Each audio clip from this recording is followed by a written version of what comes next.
Okay, I have finally made it to the 8th song on the masterful Rough and Rowdy Ways. Fun to be working on this video today because it's kind of the day that news of Dylan's new tour, his first post-COVID break tour, hit. And in fact, I was going to see him right in my own town, Irving, Texas, Dallas suburb, right as COVID was crashing in, and that concert was canceled. And unfortunately, the tour did not pick up where it left off because North Texas, Texas at all, is not on the list yet. Anyway, Crossing the Rubicon is the song that we're going to look at today. And obviously that's a reference to, on the surface, Julius Caesar and his famous crossing of that river. Here's a magnificent allegorical painting about that. 1875, Adolf Ivan, I don't know how to pronounce his last name.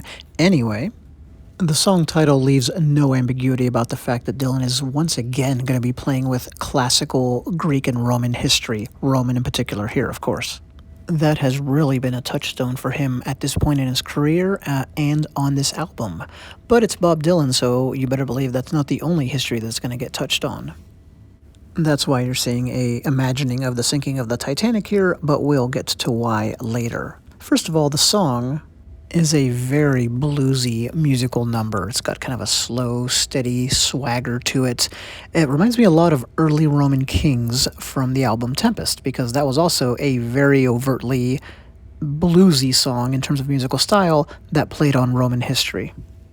And this is a great song. I would not describe it as one of the major songs on Rough and Rowdy Ways, and yet it's long. It comes in at over 7 minutes.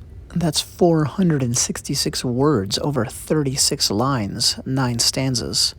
To give you a point of comparison, A Hard Rain's A-Gonna Fall, certainly an epic song, has 554 words, so kind of in that league. And as always with Dylan, I have to cherry pick what to focus on because or else we'll be here forever.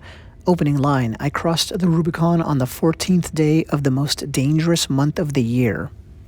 And he's playing games right off the bat because Julius Caesar did not cross the Rubicon on the Ides of March, but Dylan is obviously kind of tipping his hat to that piece of Caesar's history as well, and that allows him to also pull in things like Abraham Lincoln's assassination, the sinking of the Titanic, and the Oklahoma dust storm, right, which would obviously stand out to Dylan as being part of the Dust Bowl, him being fascinated with Woody Guthrie, etc. So he kind of cleverly takes this Julius Caesar note and the prophecy of impending doom for Caesar and ties it into episodes of doom in later history.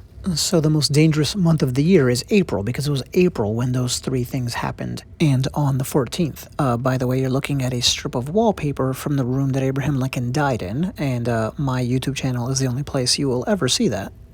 I have a video on it and some other amazing Lincoln artifacts like a piece of his blood-stained shirt and a lock of his hair, all of which I saw in person. But anyway, so you take April 14th and the Ides of March, which was obviously March, and you kind of conflate them because, you know, middle of March, the 15th, it was somewhere around there. The Ides of March does not technically mean March 15th. It means somewhere in there, 13th to the 15th, and then you bump up the month just 1, and you get this melding that Dylan is going for. Kind of reminds me of how he combines the Pequod from Moby Dick and the Mayflower from American History on the song Bob Dylan's 115th Dream. I really can't stay any longer on just the first line, but if it seems imprecise, it's just very succinct the way he does it. It doesn't make perfect sense, but when you get it, you get it when he does this kind of melding, and it's really funny and clever. And the second line, at the worst time, at the worst place, that's all I seem to hear. So, rhyming with most dangerous month of the year. So again, bad things happening. And are things like that fated to happen? Well, maybe. Caesar certainly was warned, right? And then he crossed the Rubicon, which sealed his fate, his assassination.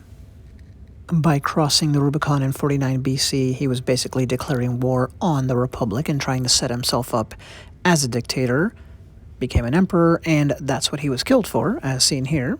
There's a subtext about political leaders being assassinated on Rough and Rowdy Ways, so in this song alone we have Julius Caesar and Abraham Lincoln, and there's others elsewhere. And back to prophecy and fate, the final line in the stanza, I painted my wagon, I abandoned all hope, and I crossed the Rubicon. Abandoned all hope brings up Dante, another classical Italian reference, I guess you could say, right? It's not ancient Rome. And speaking of melding, there's another wonderful, succinct one. I abandoned all hope, and I crossed the Rubicon. You get Dante and Julius Caesar. The, quote, goddess of the dawn gets name-checked in this same first stanza. Well, that would obviously be the Roman goddess of the dawn, Aurora. Here she is in a painting. So lots of Roman and Italian things right off the bat, but also tangentially pulling in these disasters from outside of Italian history. The next line, which starts the next stanza, the Rubicon is the red river, going gently as she flows. Dylan knows this stuff because the Latin word for this river relates to the color red. And I'm the only commentator on the song that I'm aware of who's noted that there's no way Bob Dylan could use a phrase like Red River and not think of Westerns and the American Red River, which, by the way, separates Texas and Oklahoma. So here's a movie, made about it or events centered in that area, which I'm sure he saw. Notice on the upper left of that poster, covered wagon is mentioned. That was a standard of Westerns, of course, and the actual Western expansion. And meanwhile, the phrase, I painted my wagon, calls to mind, if we're thinking of Westerns, the movie Paint Your Wagon. Possible confirmation that the Wild West is a part of all this. But regardless, the red is compared to the ruby lips of a woman. Yes, no surprise, there's a woman that he's thinking about and singing to in this song on top of everything else.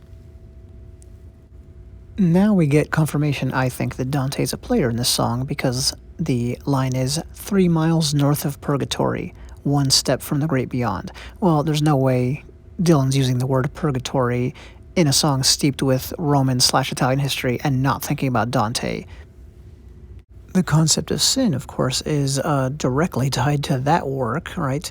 And I think that's a part of this as well, because it's, as it often is in Dylan's songs, a sinful, broken world. So the next stanza, what are these dark days I see in this world so badly bent? How can I redeem the time so idly spent? And one way you can idly spend your time is by gambling, and Julius Caesar famously said the die has been cast, as in we're rolling the dice, when he crossed the Rubicon. These are all images of ancient Roman dice, by the way. And all the way down in the 5th stanza, Dylan says, I poured the cup, and I passed it along, and I crossed the Rubicon. We again get a marvelous confluence of references in just a few words. I know this is a really grainy picture, but if you look on the right, you'll see an ancient Roman cup for throwing dice, and that's how they did it. See this reference right here. A quote, they threw from a cup called a fritillum. Now, the Julius Caesar dice connection is so obvious that I think that's a part of what we just talked about with the word cup. But who else poured a cup and passed it on? Well, Jesus did at the Last Supper. And you also can't think about Jesus and cups without thinking about the Holy Grail. And remember, in legend, the Holy Grail, if found, would restore the world, right? Bring it back from its current condition. And remember, in this song, we're talking about a world that is so badly bent at the start. Meanwhile, at the end of the song, or towards the end, first line, penultimate stanza, I feel the Holy Spirit inside and see the light that freedom gives. I believe it's within the reach of every man who lives. Keep as far away as possible. It's darkest for the dawn. I turned the key and I broke it off, and I crossed the Rubicon. Once you've broken a key off, people can't cross that threshold, that doorway again, can they? So that's a fun, modern, yet at this point antiquated reference that rhymes, if you will, metaphorically with crossing the Rubicon, because obviously that has become synonymous in all of Western culture with crossing a point of no return. And that is definitely a theme that gets hammered away at in this song. Every stanza ends with a couplet where the second half of that couplet ends with him crossing the Rubicon. I crossed the Rubicon. 3 miles north of purgatory, 1 step from the great beyond. I prayed to the cross and I kissed the girls and I crossed the Rubicon. Show me one good man in sight that the sun shines down upon. I pawned my watch and I paid my debts and I crossed the Rubicon. A pawn shop is a wonderfully anachronistic thing for Dylan to insert into this song. That's very typical of him. It's great. And it reminds us, of course, that he was on an episode of Pawn Stars, the reality show, very surprisingly. Meanwhile, the first line there seems to call to mind Diogenes, so you've got, again, ancient Greek history getting melded with the ancient Roman and bringing you all the way to like early 20th century America, right? Pawning your watch. Diogenes, of course, was walking around with his lantern in broad daylight looking for an honest man, so you could say looking for a good man. Here's one of my favorite couplets. I'll cut you up with a crooked knife, and I'll miss you when you're gone. I stood between heaven and earth, and I crossed the Rubicon. Well, you definitely go deep when you're looking at Bob Dylan lyrics. Here are ancient Roman crooked knives, which, yes, were a thing. Quote, this may be the form of curved knife the Romans called sicca, or something like that, S-I-C-A. Its use as the favorite weapon of back-alley cutthroats gave it a sinister reputation. That appears in the middle of the song, and the middle we get kind of this revenge theme that's been such a part of Dylan's work in recent years. I feel the bones beneath my skin, and they're trembling with rage. I'll make your wife a widow. You'll never see old age. Skip ahead. You defiled the most lovely flower in all of womanhood. Others can be tolerant, others can be good. I'll cut you up with a crooked knife, etc. That's the couplet I already read, so skip ahead just a little bit more. You won't find any happiness here, no happiness or joy. Go back to the gutter and try your luck. Find some nice young pretty boy. Tell me how many men I need and who I can count upon. I strapped my belt and buttoned my coat, and I crossed the Rubicon. The line about the woman and the boy, those two lines, would definitely be the oddest and creepiest parts of the song. But you know, when you talk about ancient Roman history, sexuality is definitely a part of it. There's rape, there's incest, there's everything. Meanwhile, Julius Caesar, it was strongly rumored, as a boy, was the lover of the king of Bithynia. And men preying upon boys was just something that was, you know, openly acknowledged in the ancient Greek and Roman world. And so anyway, Dylan is not afraid to pull that aspect into this song here, but this person who's roused his ire seems like a depraved individual, and this is part of it. And then, ironically, after that last line I read, the very next one, which starts the penultimate stanza, is the one about the Holy Spirit. Things take a very abrupt turn as we start moving towards redemption. Not forgiveness, but redemption. You know, the song at the beginning, the world is broken, right? Then we move into this area where there's someone who deserves punishment. And now at the end, we get to the narrator of the song connecting to divinity. I can't help but thinking if part of this is tracing out the history of Rome itself in terms of it becoming Christian, going from pagan to Christian. The holy and yes, even Christian aspect brought to the fore here in our second to last stanza is reinforced with the line, this is the second half, after the part about the Holy Spirit. Keep as far away as possible. It's darkest for the dawn. You heard me read that before, right? Well, that seems to call to mind the words of an English theologian from 1650. Turns out it was a sermon that gave the English language that saying. So again, that just reinforces the spiritual and holy aspect that we're seeing here right before the song wraps up. And when it does, we come to something that's been somewhat missing, which is a woman. Yes, we had a line about kissing the girls. We had a line about this woman who was defiled, right, by the person who Dylan is going to visit revenge upon. But now we have a woman as in the apple of his eye, the one he's in love with. Final stanza, Mona baby, are you still in my mind? I truly believe that you are. Couldn't be anybody else but you who's come with me this far. The killing frost is on the ground, and the autumn leaves are gone.